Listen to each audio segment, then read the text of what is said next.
Le jour où tu arrêtes de te battre contre la vie, c'est le jour où elle commence à travailler pour toi. La vie a une étrange façon de nous enseigner des leçons. Plus nous essayons de contrôler chaque petit détail, les résultats, le timing, la façon dont les gens réagissent, plus nous devenons frustrés et épuisés. Nous planifions nos vies jusqu'au moindre détail, pensant que si nous essayons juste plus dur, poussons plus fort et ne lâchons jamais prise, les choses finiront par se mettre en place. Mais et si je te disais que c'est l'inverse qui est vrai? Que le moment où tu arrêtes de forcer, arrête de t'accrocher et commence à faire confiance, tout commence à couler sans effort. Il ne s'agit pas d'abandonner, il s'agit de comprendre où se trouve vraiment ton pouvoir. Les stoïciens ont maîtrisé cette façon de penser il y a des siècles. Marc Aurèle a écrit sur l'importance d'accepter ce qui vient naturellement et de ne pas gaspiller d'énergie à lutter contre la réalité. Il comprenait que lutter contre des choses hors de notre contrôle ne mène qu'à la souffrance. La vraie bataille est toujours intérieure, entraîner l'esprit à se concentrer sur ce qui peut être façonné et laisser aller le reste. Et c'est exactement ce dans quoi nous plongeons aujourd'hui. Le changement de mentalité qui peut transformer la façon dont tu approches le succès, les relations et même ta propre paix intérieure. Parce que si tu es constamment stressé, sentant que quoi que tu fasses, les choses ne semblent tout simplement pas aller dans ton sens, il y a une raison à cela. Tu t'accroches peut-être trop fermement à des choses qui ne sont pas censées être contrôlées en premier lieu. Cette vidéo n'est pas juste un autre discours de développement personnel. Il s'agit de quelque chose de plus profond, comment vivre avec une vraie confiance, avancer dans la vie avec un sentiment de calme et de certitude au lieu d'anxiété et de frustration. Et crois-moi, si tu regardes jusqu'à la fin, tu repartiras avec une perspective complètement différente sur comment obtenir ce que tu veux dans la vie sans le poursuivre désespérément. Avant d'y aller, il y a une simple faveur gratuite que je te demanderai. Si tu apprécies ce que nous faisons ici, appuie sur le bouton s'abonner. Ça prend moins d'une seconde, mais ça aide à apporter ce contenu à plus de gens qui en ont besoin. Plonge Y. Détache-toi des résultats. Nous passons tellement de temps à obséder sur les résultats, à attendre cette offre d'emploi, à espérer que cette relation fonctionne, à stresser pour savoir si nos efforts porteront leurs fruits. Nous nous disons que si nous travaillons juste un peu plus dur, poussons un peu plus, nous pouvons forcer les choses à aller dans notre sens. Mais que se passe-t-il? Plus nous nous accrochons à un résultat spécifique, plus nous devenons anxieux. Le processus cesse d'être épanouissant et notre bonheur devient entièrement dépendant de quelque chose que nous ne pouvons pas entièrement contrôler. Et c'est là que nous nous piégons nous-mêmes. Les stoïciens comprenaient bien cela. Épictète enseignait que nous souffrons non pas à cause de ce qui se passe, mais à cause de notre attachement à ce que nous voulons qu'il se passe. Il a dit, ne cherche pas à ce que les choses se passent comme tu le veux. Souhaite plutôt que ce qui se passe comme il se doit, et tu seras heureux. En d'autres termes, au lieu de lier ton bonheur à un résultat spécifique, concentre-toi sur le processus. Concentre-toi sur ce que tu peux contrôler, tes actions, ta discipline, ton état d'esprit, et lâche prise sur tout le reste. Pense à un artiste peignant à chef-d'œuvre. S'il est obsédé par le fait de rendre chaque coup de pinceau parfait, s'inquiétant de la façon dont les autres jugeront son travail, il n'entrera jamais dans un flux créatif. Mais quand il se détache du résultat final et se concentre simplement sur l'acte de peindre, quelque chose d'incroyable se produit. Il s'immerge complètement dans le moment. Le travail devient sans effort. Et ironiquement, c'est à ce moment-là qu'il crée son meilleur art. Le même principe s'applique à tout dans la vie, travail, relations, croissance personnelle. Quand tu arrêtes de te fixer sur comment les choses doivent se passer, tu te donnes la liberté de profiter du voyage. Ceci est particulièrement vrai dans les relations. As-tu déjà vu quelqu'un essayer trop dur d'impressionner une autre personne? Leur énergie semble nécessiteuse, désespérée, presque forcée. Et que se passe-t-il? Ça repousse les gens. Mais quand quelqu'un est confiant, à l'aise avec lui-même et non obsédé par un résultat particulier, il attire naturellement les autres. Pourquoi? Parce qu'il n'est pas contrôlé par la peur. Il fait confiance que ce qui est censé se passer se passera. C'est ça le pouvoir du détachement. Maintenant parlons de succès. Tant de gens croient que s'ils n'atteignent pas un objectif spécifique à un certain moment, ils ont échoué. Ils traitent la vie comme une liste rigide. Diplôme à cet âge, gagner ce montant d'argent, se marier, atteindre ce niveau de succès. Et si les choses ne se passent pas selon le plan, ils spiralent dans le doute de soi. Mais voici le truc, le succès n'est pas un chemin droit. Il est plein de détours, de revers et d'opportunités inattendues. Si tu es trop attaché à un résultat, tu pourrais manquer un meilleur que la vie essaie de t'apporter. Prends un moment et demande-toi, à quoi est-ce que je m'accroche trop fermement? Quel objectif, quelle attente ou quel résultat me cause du stress? Maintenant imagine ce qui se passerait si tu relâchais cette prise. Pas abandonner, mais faire confiance que quoi qu'il arrive, tu seras bien. C'est ça le détachement. Ça ne veut pas dire que tu arrêtes de te soucier. Ça veut dire que tu arrêtes d'avoir besoin que les choses se passent d'une certaine façon pour te sentir en paix. Alors comment pratiques-tu cela dans la vie réelle? Premièrement, rappelle-toi quotidiennement que les résultats sont hors de ton contrôle. Tout ce que tu peux contrôler, c'est ton effort, ta discipline et ton état d'esprit. Deuxièmement, recadre ta pensée. Au lieu de « j'ai besoin que cela se passe », pas ça, je fais confiance que quoi qu'il arrive sera pour ma croissance. Et enfin, concentre-toi sur le moment présent. Plus tu t'immerges dans le maintenant, moins le futur a de pouvoir sur toi. Maîtrise ton état d'esprit. La vie nous lance constamment des défis. Certains jours, tout coule sans effort, et d'autres jours, on a l'impression que le monde travaille contre toi. La différence entre les gens qui s'effondrent sous la pression et ceux qui prospèrent n'est pas la chance, c'est l'état d'esprit. La façon dont tu penses façonne comment tu vis la vie. Et si tu n'apprends pas à maîtriser ton esprit te maîtrisera. Tu ne peux pas toujours contrôler ce qui se passe autour de toi, l'économie, les actions des autres, les obstacles inattendus. Mais tu peux contrôler comment tu réagis. C'est là que se trouve le vrai pouvoir. Quand tu passes de réagir à répondre, tout change.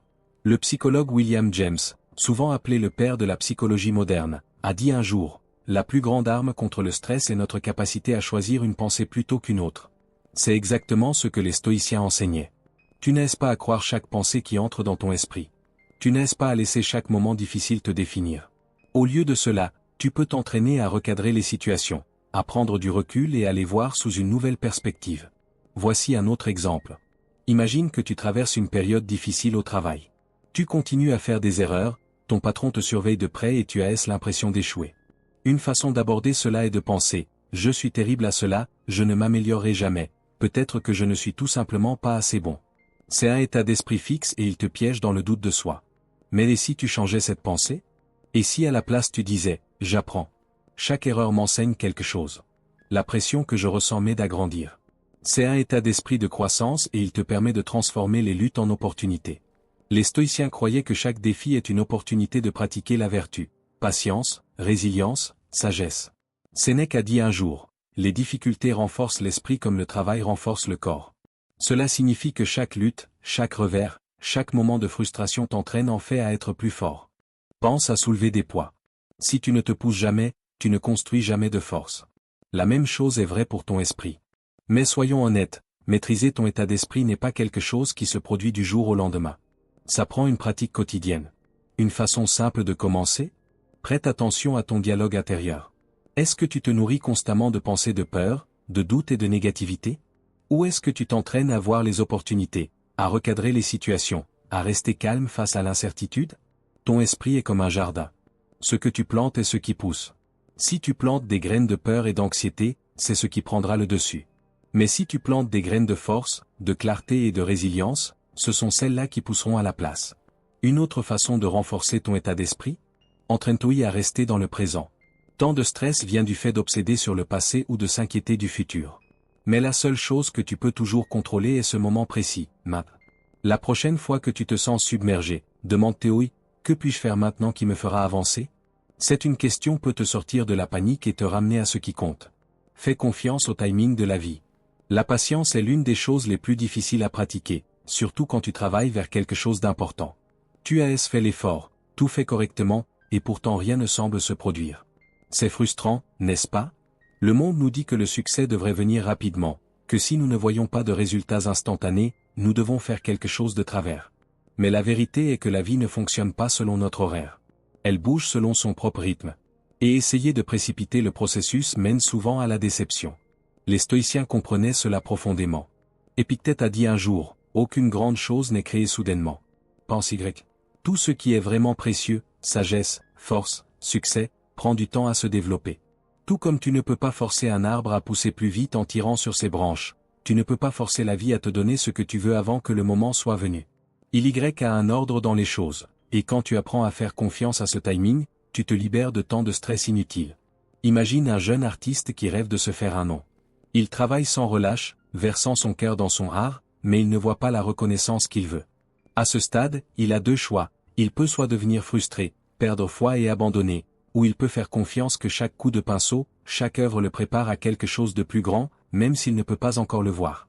Ceux qui font confiance au processus continuent, et finalement ils se retrouvent exactement là où ils sont censés être. Nous vivons dans une culture de gratification instantanée. Fast food, information rapide, succès rapide. Nous avons été conditionnés à croire que si quelque chose ne se produit pas rapidement, ça ne vaut pas la peine d'attendre. Mais certaines choses doivent prendre du temps, relations, croissance personnelle, maîtrise d'une compétence. Toutes ces choses nécessitent de la patience. Socrate a dit un jour, faire, c'est. Cela signifie que la croissance est dans le processus, pas seulement dans le résultat. Si tu es toujours concentré sur quand quelque chose va se passer, tu rates qui tu deviens en chemin. Mais voici la partie délicate. Comment restes-tu patient quand tu as l'impression que rien ne se passe? Les stoïciens diraient, concentre-toi sur ce qui est sous ton contrôle. Tu ne peux pas contrôler le timing. Mais tu peux contrôler tes actions. Tu peux continuer à te présenter, continuer à faire le travail, continuer à grandir en tant que personne. Et surtout, tu peux faire confiance que si quelque chose est pour toi, ça viendra. Ni une seconde trop tôt ni trop tard. L'une des plus grandes leçons que le stoïcisme enseigne est le pouvoir de l'acceptation. Marc Aurèle a écrit, « Accepte les choses auxquelles le destin te lie et aime les gens avec qui le destin te réunit. Au lieu de résister au timing de la vie, apprends à l'embrasser. Si les choses ne se passent pas aussi vite que tu le veux, c'est peut-être parce que tu es encore en train de devenir la personne qui est prête pour elle. Agis avec intention, pas avec désespoir. As-tu déjà remarqué que quand tu poursuis désespérément quelque chose, ça semble toujours s'éloigner davantage? Que ce soit un emploi, une relation ou même le succès, plus ton énergie est frénétique et nécessiteuse, plus les choses semblent glisser entre tes doigts. C'est presque comme si l'univers sentait le désespoir et répondait en se retirant. Mais quand tu agis avec intention, avec calme et confiance, tout commence à s'aligner naturellement. Il y a une différence puissante entre poursuivre et attirer. Les stoïciens comprenaient bien cela. Épictète a dit un jour, dis stoï d'abord ce que tu voudrais être, et ensuite fais ce que tu as à faire. En d'autres termes, avant d'agir, sois clair sur pourquoi tu agis. L'action désespérée vient de la peur. Peur de rater, peur d'échouer, peur de ne pas être assez. Mais l'action intentionnelle vient d'un lieu de clarté et de force. Quand tu sais qui tu es et pourquoi tu te bats, tes actions deviennent plus délibérées, plus ancrées. Prenons un exemple. Imagine deux personnes cherchant un emploi. La première personne est désespérée. Elle envoie des candidatures partout, postulant pour des emplois qu'elle ne veut même pas, paniquant à chaque rejet. Son énergie est dispersée, anxieuse et incertaine. La deuxième personne, cependant, est concentrée. Elle connaît ses forces, elle prend le temps de créer des candidatures significatives et elle se prépare sans obséder sur les résultats immédiats. Qui penses-tu est plus susceptible d'être embauché? Celui qui est calme, confiant et stratégique, pas celui qui agit par peur. Cela s'applique aux relations aussi. Si tu entres dans une relation par désespoir, craignant la solitude, cherchant la validation, ça mène souvent à la déception. Mais quand tu abordes les relations avec respect de soi et confiance, tu attires des connexions plus saines et plus épanouissantes. Les gens sont attirés par ceux qui sont en sécurité avec eux-mêmes, pas ceux qui saisissent l'attention. Aristote a parlé d'eudémonia, un état de vie avec but et épanouissement. Il croyait que le vrai bonheur ne vient pas de la poursuite de choses externes, mais d'aligner tes actions avec tes vertus et tes valeurs. Agis avec sagesse, intégrité et intention, et laisse les résultats s'occuper du X-même. Quand tu bouges avec intention plutôt que panique, tu commences à prendre de meilleures décisions. Tu arrêtes de perdre du temps sur des choses qui ne s'alignent pas avec tes vrais objectifs. Pense à un joueur d'échecs chevronné contre un débutant. Le débutant réagit impulsivement, faisant des mouvements par peur et incertitude. L'expert, cependant, joue avec patience, voyant la vue d'ensemble, faisant des choix délibérés. La vie fonctionne de la même façon. Si tu réagis constamment à la peur, tu feras des choix qui mènent à plus de chaos. Mais si tu prends du recul, agis avec clarté et fais confiance au processus, tu te rapproches de la vie que tu veux vraiment. Alors comment passes-tu d'agir par désespoir à agir avec intention? Premièrement, sois clair sur ton pourquoi. Demande-toi oui, est-ce que je fais cela parce que je le veux vraiment ou parce que j'ai peur de ne pas l'avoir? Deuxièmement, ralentis. Le désespoir se précipite, l'intention bouge avec patience. Au lieu de prendre des décisions par peur, donne-toi du temps pour réfléchir et choisir sagement. Et enfin, fais-toi confiance. Tu n'as pas besoin de forcer les choses en place. Quand tu agis avec confiance et alignement, les opportunités viennent naturellement à toi. Sénèque a dit un jour, nous souffrons plus dans l'imagination que dans la réalité. Beaucoup de désespoir vient de peur imaginée. Et si je ne réussis pas? Et si j'échoue? Mais la vérité est que tu es plus fort que tu ne le penses. Et tu n'as pas besoin de te précipiter pour ce qui est pour toi. Agis avec intention, bouge avec confiance, et regarde comment la vie commence à s'aligner en ta faveur. Lâche prise sur le contrôle. T'es-tu déjà senti épuisé d'essayer de tout contrôler? Tu planifies, tu pousses, tu élabores des stratégies, mais d'une manière ou d'une autre, la vie ne se déroule toujours pas comme tu t'y attends.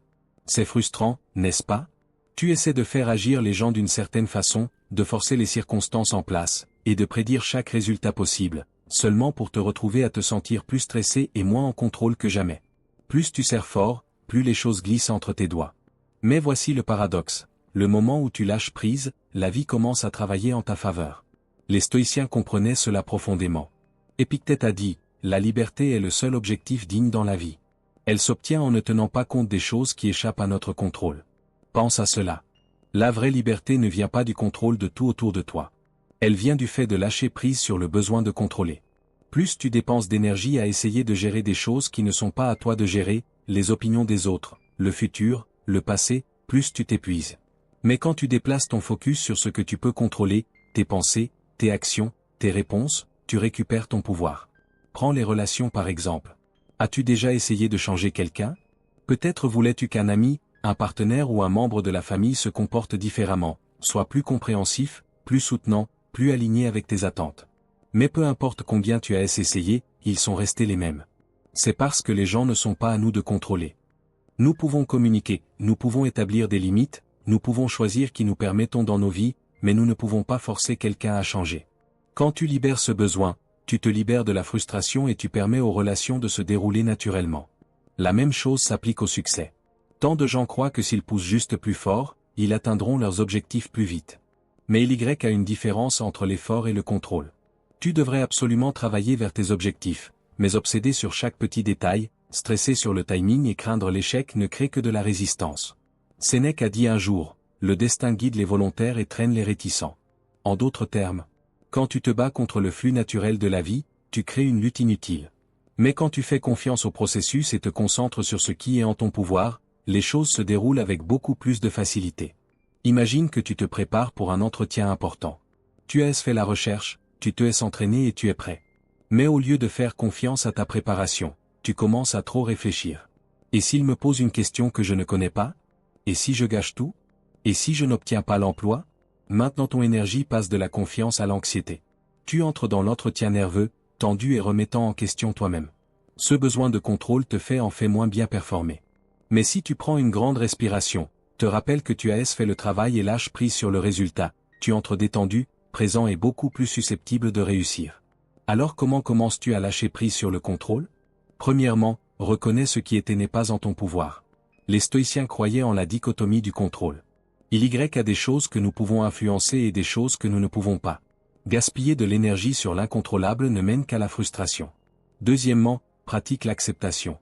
La vie ne se déroulera pas toujours selon le plan, mais ça ne veut pas dire qu'elle va mal. Parfois les détours mènent à de meilleures destinations. Et enfin, construis la confiance. Pas seulement en la vie, mais en toi-même. Fais confiance que tu peux gérer ce qui vient, même si ce n'est pas ce que tu attendais. Incarne l'abondance. As-tu déjà remarqué que certaines personnes semblent attirer le succès, les opportunités et même le bonheur sans effort? Ce n'est pas qu'ils ont un avantage secret, c'est leur état d'esprit. La façon dont ils pensent, la façon dont ils se portent et la façon dont ils voient le monde créent une réalité où l'abondance coule naturellement vers eux. D'un autre côté, les gens qui se concentrent constamment sur ce qui leur manque semblent lutter sans fin, peu importe à quel point ils travaillent. Ce n'est pas une question de chance, c'est l'énergie que tu apportes dans ta vie. Les stoïciens comprenaient cela bien avant que la psychologie moderne ne le confirme. Épictète a dit, la richesse consiste non pas à avoir de grandes possessions, mais à avoir peu de désirs. La vraie abondance n'est pas d'accumuler de l'argent, de collectionner des réussites ou de poursuivre sans cesse plus. Il s'agit de réaliser que tu as déjà tout ce dont tu as besoin pour vivre une vie épanouie. Quand tu arrêtes d'opérer à partir d'un état d'esprit de pénurie, croyant que tu n'as jamais assez, tu fais de la place pour que plus vienne à toi naturellement. Imagine deux personnes entrant dans la même pièce. L'une est concentrée sur tout ce qu'elle n'a pas. Elle se compare aux autres, se sent comme si elle était en retard et croit que le succès est toujours hors de portée. Son énergie est lourde, ses mots sont remplis de doutes et elle repousse inconsciemment les opportunités. La deuxième personne entre avec la conviction qu'elle a assez de connaissances, assez de compétences, assez d'opportunités devant elle. Elle s'engage avec confiance, construit des connexions naturellement et finit par repartir avec de nouvelles possibilités. La seule différence? Une personne vivait dans la pénurie, l'autre dans l'abondance. Et ce n'est pas seulement une question d'argent ou de succès. Ça s'applique aux relations, au bonheur et même au temps. Si tu crois qu'il n'y a jamais assez d'amour, jamais assez de temps, jamais assez de bonnes personnes dans le monde, alors ton esprit cherchera toujours des preuves de cette croyance. Mais si tu changes ton focus, tu commenceras à voir des opportunités partout. Tu reconnaîtras la gentillesse chez les autres, les possibilités dans chaque moment et les bénédictions qui existent déjà dans ta vie. Le psychologue William James a dit un jour, « La plus grande découverte de ma génération est qu'un être humain peut changer sa vie en changeant ses attitudes. » Si tu sens constamment que quelque chose te manque, ton cerveau se concentrera sur ce manque. Mais si tu entraînes ton esprit à voir l'abondance, si tu pratiques la gratitude, la confiance et la foi en la vie, tu commences à changer toute ta réalité. Ce n'est pas de la magie, c'est de la perception. Ce sur quoi tu te concentres grandit. Pense à un musicien qui aborde sa carrière avec un état d'esprit de pénurie. Il s'inquiète constamment qu'il n'y a pas assez d'opportunités, que l'industrie est trop compétitive, qu'il ne réussira jamais. Chaque rejet semble être une preuve de ses peurs. À cause de cela, il joue la sécurité, hésite à prendre des risques et rate des percées potentielles. Maintenant imagine un autre musicien qui croit en l'abondance. Il voit chaque rejet comme une redirection, chaque défi comme une opportunité de s'améliorer. Il prend plus de risques, se connecte avec plus de gens et finit par trouver le succès. Pas parce qu'il était plus chanceux, mais parce qu'il incarnait l'abondance au lieu de la peur. Alors comment commences-tu à incarner l'abondance dans ta propre vie? Premièrement, commence par la gratitude. Au lieu de te concentrer sur ce qui manque, concentre-toi sur ce qui est déjà là. Quand tu apprécies ce que tu as, tu en attires plus. Deuxièmement, agis comme si tu avais déjà assez. Avance dans la vie avec confiance, sachant que les opportunités sont partout. Et enfin, libère l'attachement. Fais confiance que ce qui est pour toi viendra, pas par la force, mais par l'alignement avec tes actions et tes croyances. Agis et lâche prise. Te es-tu déjà surpris à obséder sur un objectif, poussant de plus en plus fort, seulement pour avoir l'impression de tourner en rond? Tu fais tout correctement, suis chaque étape, et pourtant les résultats ne se montrent pas aussi vite que tu le veux. C'est frustrant, n'est-ce pas? On nous a appris que le succès est une question d'effort, de ne jamais s'arrêter, de ne jamais lâcher prise. Mais voici ce que la plupart des gens ne réalisent pas. Il y a une différence entre l'action alignée et l'action désespérée. Et parfois, la vraie clé du progrès est de savoir quand agir et quand prendre du recul. Les stoïciens avaient une compréhension profonde de cela. Sénèque a dit un jour, « L'effort et la patience accompliront plus que la force et l'anxiété. » Nous vivons dans une culture qui glorifie le travail acharné, l'idée que si tu travailles juste assez dur, les choses doivent aller dans ton sens. Mais le vrai succès n'est pas une question d'effort aveugle. Il s'agit de prendre les bonnes étapes, de rester ouvert aux opportunités, et ensuite de permettre à la vie de se dérouler. Le problème avec le fait de forcer les choses est que ça crée de la résistance. C'est comme tirer sur un nœud. Plus tu tires, plus il se resserre. Imagine que tu essaies de t'endormir. Tu ne peux pas te forcer à dormir, n'est-ce pas? Plus tu essaies de dormir, plus tu deviens agité. Mais au moment où tu te détends, lâche prise et fais confiance que le sommeil viendra, ça arrive naturellement. La même chose est vraie pour le succès, les relations et même la croissance personnelle. Tu dois agir, oui, mais tu dois aussi faire confiance au processus. Pense à un agriculteur plantant des graines. Il prépare le sol, plante les graines, les arrose et s'assure qu'elles reçoivent assez de soleil. Mais après ça, il ne déterre pas les graines tous les jours exigeant qu'elles poussent plus vite. Il fait confiance qu'avec le temps, les récoltes fleuriront. S'il essayait de précipiter le processus, il endommagerait seulement ce qu'il a planté. La vie fonctionne de la même façon. Tu agis, tu fais ta part, mais ensuite tu dois faire confiance que les choses se développeront à leur propre rythme. Cela s'applique à chaque aspect de la vie. Prends les relations par exemple. As-tu déjà rencontré quelqu'un qui essayait trop dur? Peut-être était-il trop empressé, envoyant trop de textos, ayant toujours besoin de réassurance. Leur énergie semblait lourde, presque désespérée. Mais ensuite il y a la personne qui est calme, confiante, qui montre de l'intérêt mais donne aussi de l'espace. Elle attire naturellement les autres parce qu'elle ne force rien. C'est ce qui se passe quand tu prends une action alignée et lâches prise. Tu crées de l'espace pour que les choses coulent au lieu de les étouffer. Ou pense à ta carrière. Peut-être as-tu travaillé dur, essayant de forcer chaque opportunité, mais rien ne semble avancer.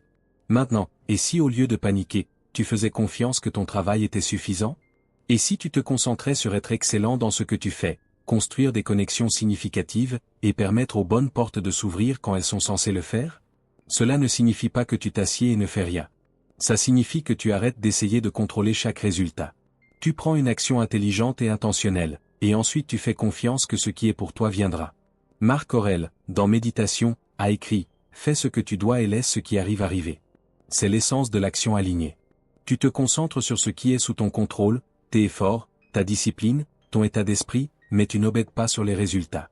Parce que la vérité est, peu importe combien tu planifies, peu importe à quel point tu pousses, Y aura toujours des choses hors de ton contrôle. Et plus tu résistes à cette vérité, plus tu deviens stressé et frustré. Alors comment pratiques-tu réellement cela dans ta vie quotidienne? Premièrement, sois clair sur ton objectif et prends les étapes nécessaires. Prépare tes OI, entraîne tes OI, apprends, fais ta part. Deuxièmement, lâche prise sur le besoin de contrôler quand et comment les résultats se présentent. Accepte que le timing n'est pas toujours à toi. Et troisièmement, fais confiance à ta propre résilience. Même si les choses ne se passent pas exactement comme tu l'as planifié, tu t'adapteras, tu grandiras et tu trouveras de nouvelles opportunités en chemin. À la fin de la journée, la vie ne consiste pas à contrôler chaque résultat. Il s'agit de te maîtriser toi-même. Le moment où tu déplaces ton focus de la poursuite à l'alignement, du forçage au flux, tout commence à se mettre en place. Les stoïciens connaissaient cette vérité il y a des siècles, et maintenant c'est à toi de l'appliquer. Alors prends une grande respiration, fais confiance au processus, et rappelle-toi oui, le vrai pouvoir vient de l'intérieur. Si cette vidéo a résonné en toi, il y en a une autre sur l'écran en ce moment qui t'emmènera encore plus profondément dans la sagesse stoïcienne. Clique dessus et continue à apprendre. Et si tu ne l'as pas encore fait, abonne-toi pour ne jamais manquer une nouvelle perspective. Je te verrai dans la prochaine. C'est exactement ce que les stoïciens enseignaient. Tu ne peux pas calmer la tempête, alors arrête d'essayer. Ce que tu peux faire, c'est te calmer toi-même.